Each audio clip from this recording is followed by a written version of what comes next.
જય સ્વામિનારાયણ। તારીખ 18/8/2026 શ્રાવણ સુદ છઠ મંગળવાર। રામાનંદ સ્વામી ભુજમાં હિરજી સુતારને ત્યાં પધાર્યા હતા। સ્વામી પધાર્યા જાણીને હિરજી ભક્તે ભાવથી ગુરુદેવનું વસ્ત્ર ઘરેણાં આપીને પૂજન કર્યું। સ્વામી ઘણા રાજી થયા ને બોલ્યા કે ભગત, આ ઘરેણાં હમણાં તમારા પટારામાં સાચવીને રાખો। તમે બહુ ભાવિક છો। જે તમારા ઘરે આવીને તમારી પાસે સામેથી આ ઘરેણાં ને વસ્ત્રો માંગે તેને ભગવાન જાણજો। તમને એ દર્શન દેવા અહીં ચોક્કસ આવશે। ત્યારે હિરજીભાઈ બોલ્યા કે સ્વામી, એ ઘરેણાં તો અમે તમારા સારું તમને અમારા ગુરુ જાણીને બનાવ્યા છે। જો ભગવાન અમારા ઘરે આવશે તો અમે ફરીને નવા વસ્ત્ર ઘરેણાં એમને ધરાવશું। એટલે આ વસ્ત્ર ઘરેણાં તમે રાખો।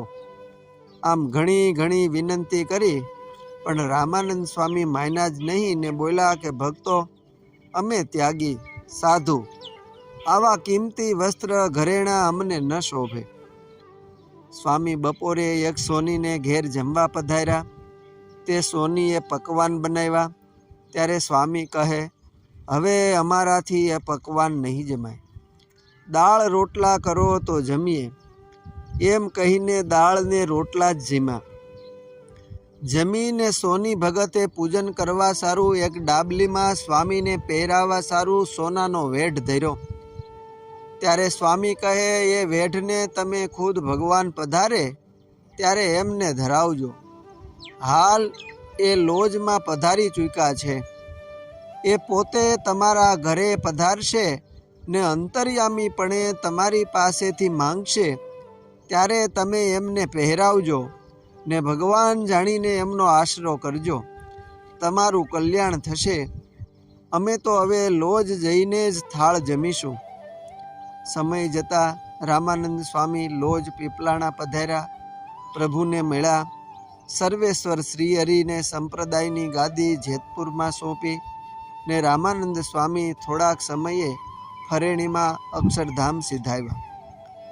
પછી સત્સંગ વિચરણમાં જ્યારે પ્રભુ શ્રી હરિ કચ્છ પ્રદેશમાં પધાર્યા ત્યારે સામેથી એ વેઢ ને વસ્ત્ર ઘરેણાં માંગીને બેઉ ભક્તોના સંકલ્પ મનોરથ પૂર્ણ કરેલા। વર્ષ વીતે સરદારમાં સ્વામીની પહેલી વર્ષીનો દિવસ આવ્યો। ત્યારે પ્રભુ શ્રી હરિ કહે, કાલે ગુરુદેવની વર્ષીનો દિવસ છે તો અમારે બ્રાહ્મણોની 84 કરવી છે, માટે સૌને ભાવથી નોતરા આપજો। જે કાંઈ ખર્ચ થશે તે અમે કરીશું। ત્યારે સરદારના રાજા તુંગસિંહજી બોલ્યા કે એ મહારાજ, અમે તમારા સેવક છીએ ને અમારું જે કાંઈ છે એ પણ તમારું જ છે। તે સમયે ગામમાં રહેનારા શ્યામદાસ કરીને વૈરાગી સાધુ હતા। તે પણ પ્રભુ શ્રી હરિના ચરણે પગે લાગીને બોલ્યા, એ સહજાનંદ સ્વામી, તમારા ગુરુ એ અમારા પણ ગુરુ છે હો। એમના મુખ્ય શિષ્ય એ તમારા મુક્તાનંદ સ્વામીને અમે તો આપેલા છે। જે દિવસથી એમને રામાનંદ સ્વામીએ પોતાની સાથે રાખવાનું વચન દીધું છે ત્યારથી અમે પણ એમના શિષ્ય થયા છીએ। એ ન્યાયે હવે તમારા પણ શિષ્ય થયા છીએ તો કાલનું 84નું તમામ ખર્ચ અમે દેશું ને આ અમારું મંદિર અમે મુક્તાનંદ સ્વામીને લખી દીધું છે। તો હવે અમે પણ તમારા જ થયા, એમાં અમારું હવે કાંઈ નથી। આમ બીજે દિવસે શ્યામદાસ વૈરાગીએ શ્રી હરિને રાજી કર્યા ને ગામના બ્રાહ્મણોને નોતરા દઈને તેડાવ્યા ને 84 કરીને પ્રેમથી સૌને જમાડ્યા। અસ્તુ જય સ્વામિનારાયણ। શ્રી હરિ ચરિત્રામૃત સાગરમાંથી।